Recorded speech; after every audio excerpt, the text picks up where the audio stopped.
According to recent scores from the South Carolina Department of Education, 77% of school districts and 76% of schools received a grade of C or better, meeting the state's expectations.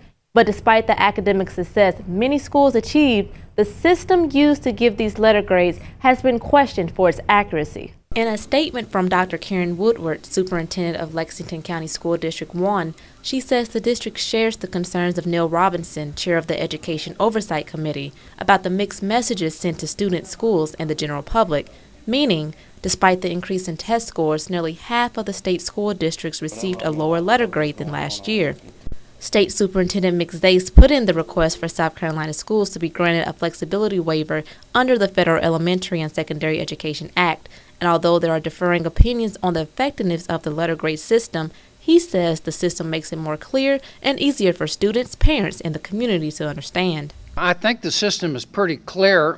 We give letter grades to schools. And contrast that to the previous system where you had categories like met or not met or at risk or shows improvement.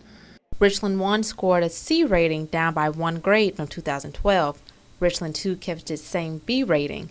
Lexington 4 went from a C to an F, and Lexington Richland 5 scored an A, the highest letter grade of any Midlands district. I think it's important to recognize that while we don't expect miracles, we do expect growth from our schools, and we want to recognize that growth in our schools, and that should be reflected in the grades.